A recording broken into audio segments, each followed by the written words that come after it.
Oh, what's up everyone? Sebastian Castillo here. We're doing another walk and talk, and we're in my little neighborhood here. Sunday afternoon, not a cloud in the sky. Let's take a look around.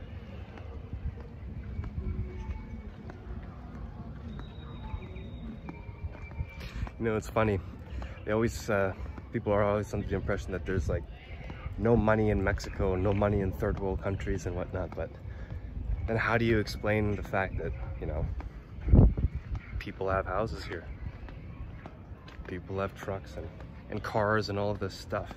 So there is money, it's just not quite as plentiful or as obvious as you might find it in the States or in Canada or the UK or Germany or whatever, right? But that kind of leads me into what I wanted to talk about today, which is the idea of value, right? What is value? Who determines what's valuable? Are you valuable because you make a lot of money? You know, I mean, let's draw a quick comparison here. I'm sure many of you are familiar with like OnlyFans, right? So it's legally they have to be 18. So if an 18-year-old girl who doesn't know shit about shit gets on OnlyFans, and she shares pictures and videos of her exclusive content and makes $20,000 a month, is she more valuable than a young man who's learned to be an electrician or a plumber or going to medical school, learning to provide something that has tangible value, that actually makes people's lives better, right? It's a very simplified comparison though.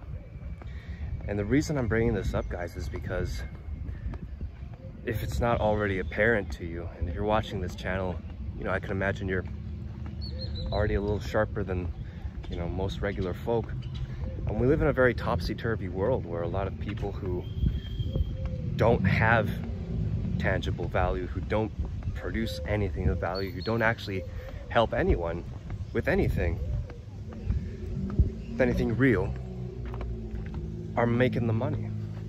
I'm not saying this is always the case, but generally, if you look around, that's what's happening, right? And then on the flip side, you have people who do genuinely contribute and make people's lives better, and in a lot of cases, they're not making a lot of money at all. These people might be intelligent, hardworking, and very reliable, and just genuine, down-to-earth, good people, and they're struggling to put food on the table. And I don't mean that as a cope, okay? Don't get it wrong, because there are a lot of people out there who claim to be those things, but in reality, they're, you know, it's all this is hinging on the fact that they can do something for other people that's worth paying money for, that's valuable. And they can't do that. All they do is sit at home and complain and talk about how the government should be, you know, just feeding them and giving them exactly what they want while they hold their hands out. Sorry, my face is itchy for some reason. And, well, I don't know, guys. It's strange, and we have to learn how to navigate all of this, right? I'm just gonna stop here. And well,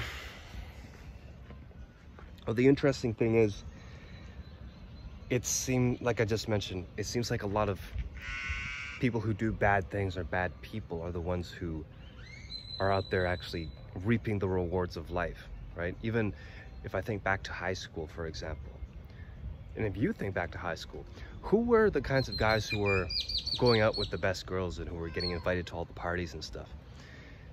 It usually tended to be the guys who were pieces of fucking shit, right? The fucking douchebags. The guys that really, like, they were mean people. They preyed on others. They tried to always knock other people down so that they could build themselves up. And yet, strangely, there were still lots of women who found that attractive and who were excited to go out with these kinds of guys. This isn't just limited to dating or the romantic side of things, but I just want you guys to think. I'm using that as an example. And where else I want to go with this? Consider this. Consider that, you know, where you're at in life right now, maybe you don't have the things that you want, right? Maybe you're not making the kind of money you want, not going out with the kinds of women you want. You don't live in the neighborhood you really want to be in, or even the country you want to be in, the city you want to be in. A lot of things just aren't in place. And a lot of the times, and reasonably so, we think that if we had more money, we could solve these problems. But what I want to tell you is that you shouldn't think of yourself as less or let other people convince you that you're lesser. Let's see if I can sit in this chair here. Hopefully it won't break. You shouldn't think of yourself as less or as having no value because you're in that circumstance. That's the great big lie that they want you to buy into, especially in these Western countries where, unfortunately, you know, if I speak with my parents or people in past generations, they'll usually say that it's upsetting to see how much more materialistic people have become and how much more money hungry people have become in the last few decades compared to how things were before, where people were more egalitarian. People genuinely cared more for each other, or at least it seemed like that, right? And nowadays it's like, if someone isn't able to fulfill like a direct transactional purpose, you just next them, you keep moving on, treating everything like business, right? And I get it, I'm in business now, but that doesn't mean you always need to be, you know, hunting and preying on people or anything like that, right? But just to finish that thought, when I first came here to Mexico about a little over 2 years ago, I had a little bit of money and that's it. I didn't have any way of generating an income. And now, as many of you know who have been watching this channel and kind of following my journey, it's been a slow but steady battle. You know, things are finally looking up for me now, especially in that I've gotten involved with, I'd say, the right people who can connect me with the right opportunities, and people who are, most importantly now, recognizing my value, okay?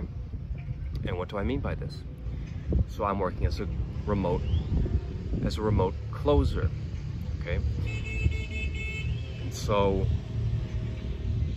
fucking motorbikes. I've been in the game for a little over 2 months now, and everyone on my team has now seen me prove what I bring to the table. It's night and day, it's clear. I have closed deals. I have gotten on the phone many times and I have closed probably more deals than anyone else on the team now. Even some of the people who had been on the team prior to me joining. And so all this has been recognized by the managers and the guys who run the offer. And it just made me think to myself, well, yeah, okay, I had to get some training in terms of the tactics and the skills, but I was always capable of this. I could have done this very same thing 5 years ago. What I'm getting at is, you would be surprised at what you can accomplish once you get in the right position, and once the right people recognize, at the very least, that you're competent and that they give you a shot. That's the most important thing.